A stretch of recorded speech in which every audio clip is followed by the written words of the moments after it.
জাহান্নামের ভিতর থেকেও আওয়াজ পাওয়া যায়। যখন জাহান্নামের নিকটে গেছে, দরওয়াজার কাছাকাছি, তো জাহান্নামের ভিতর থেকে আওয়াজ বেরিয়ে আসছে। এখানে আওয়াজটা কি পাওয়া গেল, আর ওখানকার আওয়াজটা কি পাওয়া যাচ্ছে?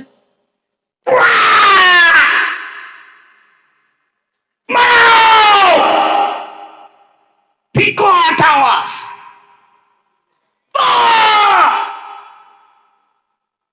খতরনাক আওয়াজ।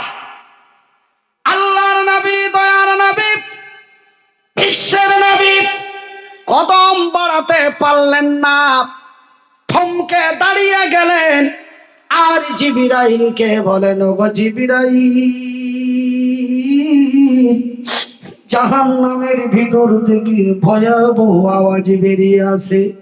এ তো জাহান্নামের আওয়াজ নয় গো, ওগো জিবরাইল, এ তো জাহান্নামীদের আওয়াজ।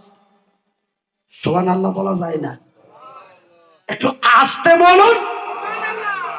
এ তো জাহান্নামীদের আওয়াজ। যখন জাহান্নামের একদম দরওয়াজার নিকটে চলে গেছে, ক্লিয়ার স্পষ্ট বোঝা যায় এই যেন জাহান্নামী মহিলাদের আওয়াজ। এ বাবা, এ বন্ধু, আমার আল্লাহ নারীদেরকে সম্মানিত করে মায়ের জাত করে তৈরি করেছেন। মায়ের পায়ের নিচে আমাদের জান্নাত। তবে নারীরা এমনই মর্যাদা সম্মানিত নারী, কিন্তু জাহান্নামের ভিতরে দেখা গেল নারীরাই বেশি। আল্লাহ রসুল স্বচক্ষে দেখে আসলেন জাহান্নামে নারীরা বেশি জ্বলছে, এবং জাহান্নামের ভিতরে নারীদেরকে ভয়াবহ শাস্তি দেওয়া হচ্ছে। আর ওই নারীগুলি এইভাবে তারা চিৎকার করছে। আল্লাহর নবী, দয়ার নবী, বিশ্বের নবী বললেন, ওগো জিবরাইল, জাহান্নামের ভিতর থেকে যে আওয়াজ বেরিয়ে আসে, এ তো জাহান্নামী নারী মহিলাদের আওয়াজ। জিবরাইল রে, এদের এমনই কি শাস্তি দেওয়া হয়, তারা এমনই বিকট আওয়াজে চিৎকার করে। জিবরাইল এসে জাহান্নামের দরওয়াজাটি খুলে দিলেন। যখন জাহান্নামের দরওয়াজাটি খোলা হলো, ওই জাহান্নামের ভিতরে লক্ষ লক্ষ কোটি কোটি মহিলাগুলির যেন সন্তান প্রসব হচ্ছে। তারা সন্তান প্রসব যন্ত্রণায় চিৎকার করেছে।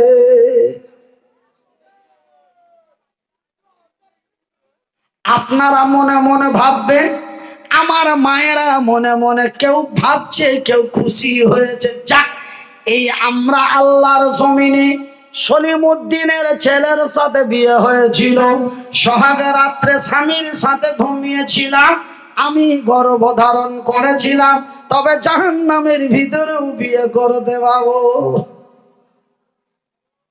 কোন মহিলা এমন মনে করছে। আর কেউ বলছে আশ্চর্য কথা, দুনিয়াতে সলিমউদ্দিনের ছেলের সাথে বিয়ে হয়েছিল, মহাব্বতের রাত্রে মিলনের পরে সন্তান হয়ে পেটে এসেছিল, সেই সন্তান প্রসব হয়েছিল, তবে জাহান্নামের ভিতরেও কেন বাচ্চা প্রসব হবে? এটা আবার কোন কথা হুজুর? আমার মা বোনদের মনের মধ্যে দুটো টার্গেট এসে গেছে আমার ভাষাটি শোনার পরে।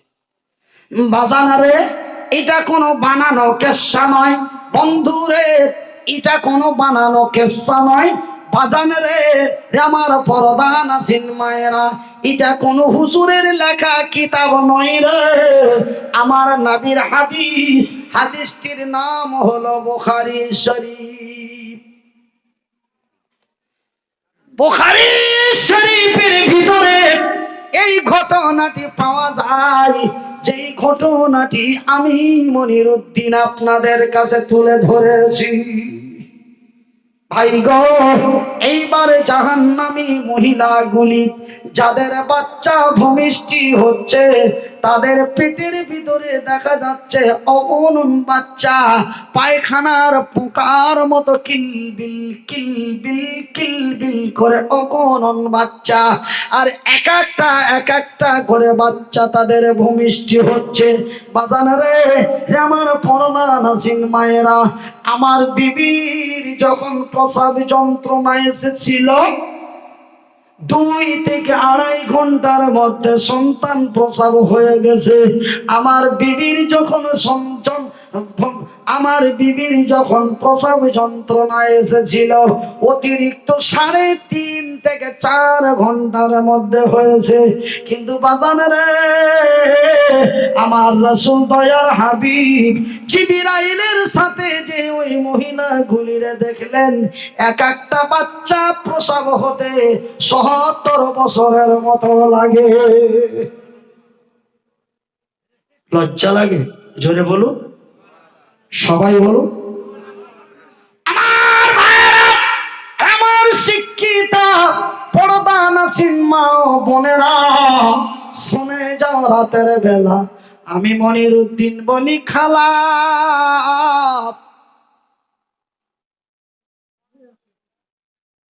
যে যন্ত্রণা আমার বিবির প্রসব যন্ত্রণা যখন এসেছিল, আমার বিবির প্রসব যন্ত্রণায় প্রতিবেশীদের চোখে জল এসেছিল। তবে এই কোন যন্ত্রণা রে? আমার রাসূল দয়ার হাবিব বললেন, সেই যন্ত্রণা ৭০ গুণ দ্রুত গতিদার যন্ত্রণা।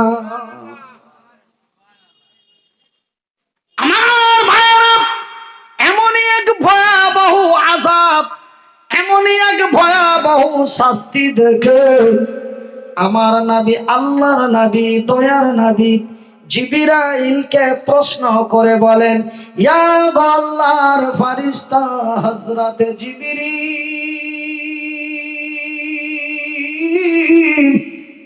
এরা কোন মহিলা, এরা কোন নারী?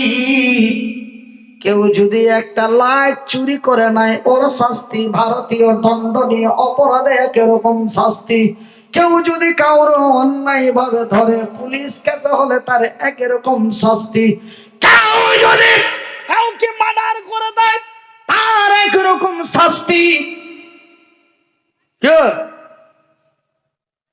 তবে জাহান্নামের ভিতরে এই নারীগুলিকে এই শাস্তি দেওয়া হয়। এরা আল্লাহর জমিনে কি এমন অন্যায় করেছিল, এরা আল্লাহর জমিনে কি এমন অবিচার করেছিল, এরা আল্লাহর জমিনে কি এমন পাপ করেছিল রে জিবরাইল, আমি নবী একটু শুনতে চাই। জিবরাইল নবীর প্রশ্নের উত্তরের জবাব দিয়ে বলেন, জিবরাইল উত্তরের জবাব দিয়ে বলেন, ইয়া রাসূলুল্লাহ, ইয়া হাবিবাল্লাহ, ওগো আল্লাহর নবী, ওগো দয়ার নবী, ওগো বিশ্বের নবী, হুজুর গো, এই মহিলাগুলি হলো ওরা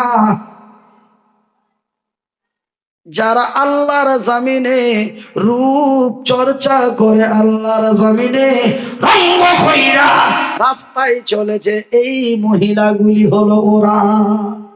নবী গো, ওই যে আপনার মেয়েটা যখন বয়স তার 12 হয়ে গেল, কত?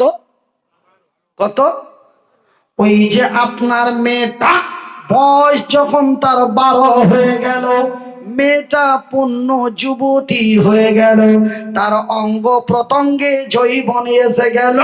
ওই যে আপনার মেয়েটা 12 বছর বয়স থেকে নিয়ে 42 বছর বয়স পর্যন্ত।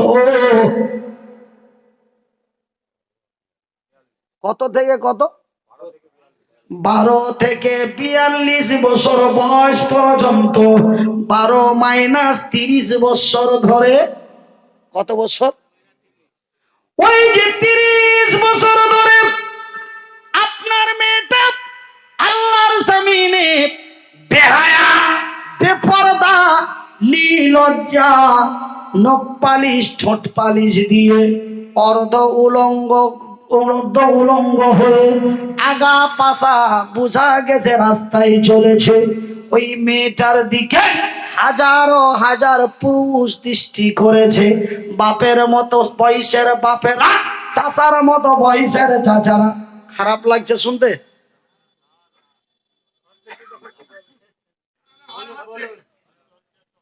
আরে বুখারীর হাদিস, নবীর হাদিস গো। আল্লাহর নবী নিজের চোখে দেখলেন। জিব্রাইলের শুধু গল্প চলছে।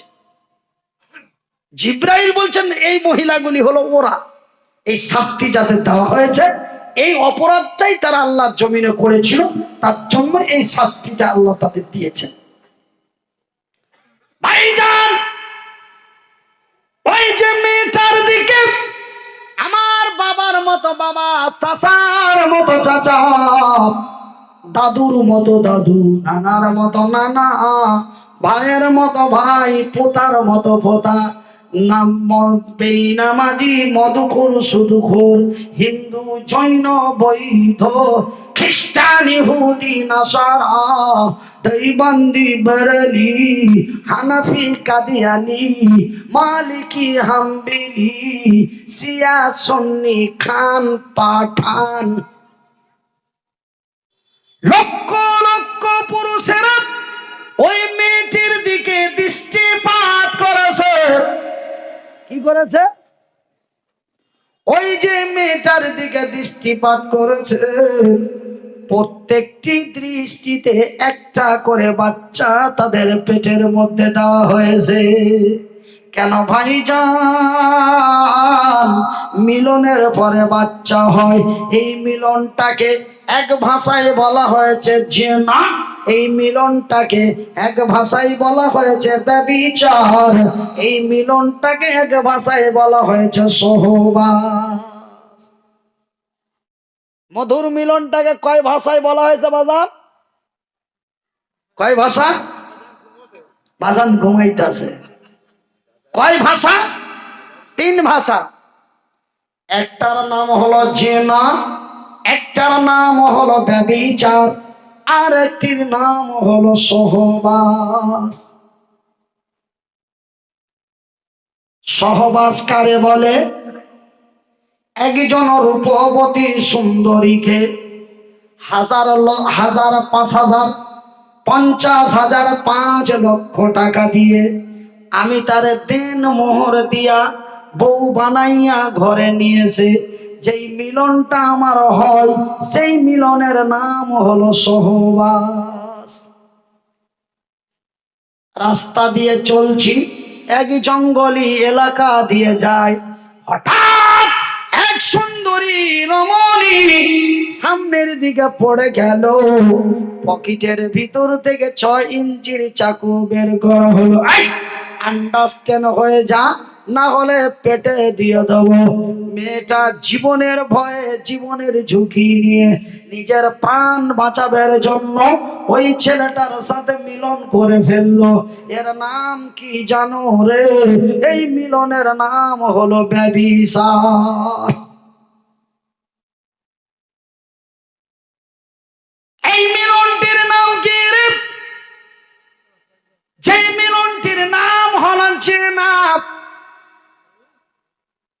ওই যে মেয়েটা, একটা ছেলে একটা মেয়ের সাথে পরিচয় ঘটলো। দিনের পর দিন যায়, রাতের পর রাত যায়, অতি কাছাকাছি নিকটবর্তী হয়। একজন আর একজনকে চায়, কিন্তু তাদের বিয়ে হয় নাই।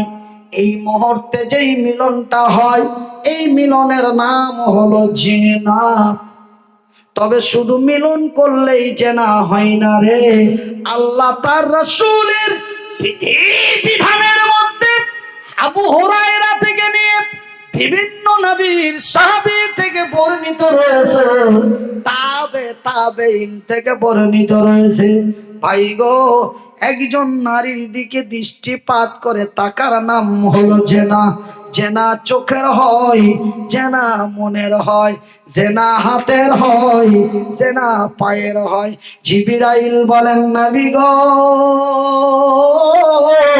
ওই যে মেয়েটা বেহায়া বেপরোয়া নির্লজ্জা হয়ে আল্লাহর জমিনে চলেছে, এখানে ওখানে বাজারে ঘাটে অফিসে আদালতে শ্বশুর বাড়ি মায়ের বাড়ি যেখানে গিয়েছে এমনই বেহায়া বেলজ্জা হয়ে গিয়েছে, রঙ্গ কইরা গিয়েছে। লক্ষ কোটি পুরুষ তার দিকে দৃষ্টি আকর্ষণ করেছে। নবী গো, প্রত্যেকটি দৃষ্টিতে একটা করে বাচ্চা দেওয়া হয়েছে, বলে নাউজুবিল্লাহ।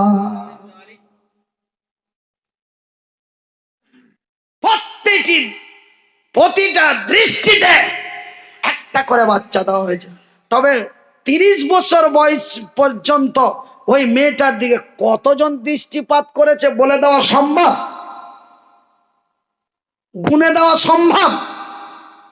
ঠিক তাদের পেটের ভিতরে এত বাচ্চা রাসূল দেখলেন জিবরাইলের সাথে, যে সেই বাচ্চাটা গুণে দেওয়া সম্ভব না। আমার মায়েরা, আমার বোনেরা, আমি তোমাদের সন্তানের মতো সন্তান, আমি তোমাদের ছোট ভাইয়ের মতো ভাই, আমি তোমাদের বাবা চাচাদের মতো। রে আমার মায়েরা বোনেরা, আমি মনিরউদ্দিন আজকে আল্লাহর জমিনে বেঁচে আছি। হাত দুটি যদিও না থাকে রে, পা দুটি যদিও আমার আল্লাহ মারে না থাকে, যদিও আমি একা চলাফেরা করার ক্ষমতা নাই, তবু আমার আল্লাহ আমাকে বলার মতো ক্ষমতা দিয়েছে। মা, আজকে আল্লাহর জমিনে বেঁচে আছি, দুইটি কথা আমার আল্লাহ বলার শক্তি দিয়েছে। বন্ধুরে, মেয়ের বাপ হয়েছ, বিবির স্বামী হয়েছ, বোনের ভাই হয়েছ, সতর্ক হয়ে যাও। ওই মেয়েটার সাথে তোমাকেও আল্লাহ জাহান্নামে ঠেলে দেবে। কেন? একজন নারী 4 জন পুরুষকে জাহান্নামে নিয়ে যেতে পারবে, এমনটাই শক্তি আমার আল্লাহ ওই নারীদের মধ্যে দিয়েছে।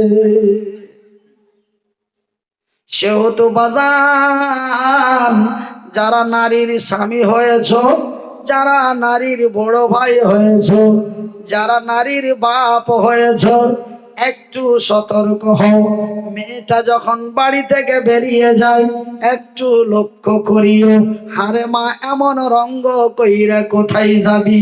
তুই যে মায়ের জাত, তোর পায়ের নিচে যে আমার জান্নাত, কেনই তুই এমন করিস রে মা? এই বলে মেয়েটাকে খোঁটা দিয়ে তার সতর্ক বার্তা দাও। কেন? তুমি যে ওই মেয়ের বাপ, তুমি যে ওই মেয়েটার স্বামী, তুমি যে ওই মেয়েটার ভাই, তুমি যে ওই মেয়েটার শ্বশুর।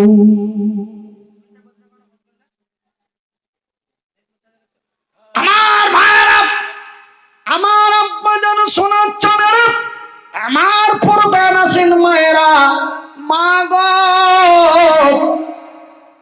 আমি তোমাদের সন্তানের মতো সন্তান। মা রূপ দিয়েছে, রূপ চর্চা করো না। মা গো, রূপ দিয়েছে, রূপ চর্চা করো না। বনরে জৈবন দিয়েছে, অপচয় নষ্ট করো না।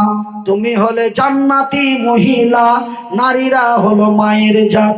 মা গো, আল্লাহর জমিনে বেঁচে আছি, হঠাৎ কখন মরে যাব, অ্যাক্সিডেন্ট করে মরব, না জ্বরে আক্রান্ত হয়ে মরব, না কোনো দুশ্মনে মেরে দেবে জানি না। ওয়াল্লাহু আলাম বিমুরাদিহি, আমার আল্লাহ তা ভালো জানেন। কিন্তু মারে আমার আব্বাজান ভাইরা, হাত দুটি জড়িয়ে বলি, আপনারা আমার ভাই, আমি জানো আপনাদেরই ভাই। বিনীত অনুরোধ করে হাত দুটি জড়িয়ে বলে যায়, মাথায় হাত রেখে বলে যায়, মারে রূপ দিয়েছে রূপ চর্চা করো না, জৈবন দিয়েছে অপজয় নষ্ট করো না। রাস্তা পথে ঘাটে, অফিসে, আদালতে, স্কুল কলেজ, ইউনিভার্সিটি, বিশ্ববিদ্যালয়, শ্বশুর বাড়ি, মায়ের বাড়ি, যেখানে যাবি মা, মায়ের ইজ্জত নিয়ে যেও, মায়ের সম্মান নিয়ে যেও, ভাবির সম্মান নিয়ে যেও না। কেন? যখন তুমি রূপ কইরা রঙ্গ কইরা যাইবে, আমার চাচার মতো বয়সেও লোক তোরে ভাবি বলে ডাক দেবে, কথা ঠিক কিনা? এই কপালে টিপ পরো না কেন? এই কপালে টিপ পরো না কেন? এ কপাল শুধু সিজদা করে আল্লাহ তাআলা, এ কপাল শুধু সিজদা করে আল্লাহ তাআলা, এই কপালে টিপ পরো না, এ কপাল শুধু সিজদা করে আল্লাহ তাআলা। এ খালি মাথায় খোলা চুলে, এ খালি মাথায় খোলা চুলে বাইরে যেও না, এ খালি মাথায় খোলা চুলে বাইরে যেও না, এ হিজাব পরে বাইরে যেতে লজ্জা পেও না। কেন শোনা? এ হিজাব তোমার দায় পরিচয়, এই হিজাব তোমার দায় পরিচয়। বাজান রে, আপনার আমার মেয়েটা যদি সুন্দর একটা চাদর পরে এমন এমন পর্দাশীল হয়ে যদি রাস্তায় বের হয়, ভাই গো, প্রত্যেকেই আম্মা বলে ডাক দেবে, আপা বলে ডাক দেবে, খালা বলে ডাক দেবে। খালা, তোমার বাড়ি কোথায়? খালা, তুমি কার মেয়ে গো? তবে মা থেকে মাসি, মা থেকে মাসি। তবে যখন আমার আপনার মেয়েটি রাস্তাতে এইভাবে বের হবে, আপনার মেয়েটাকে মায়ের সম্মান দিয়ে ডাক দেবে, মাসি বলে ডাক দেবে। আর ওই মতো হয়ে যদি আমার আপনার মেয়েটা তাকায়, উফ চাইতেছে গো, এই যে বাচ্চা,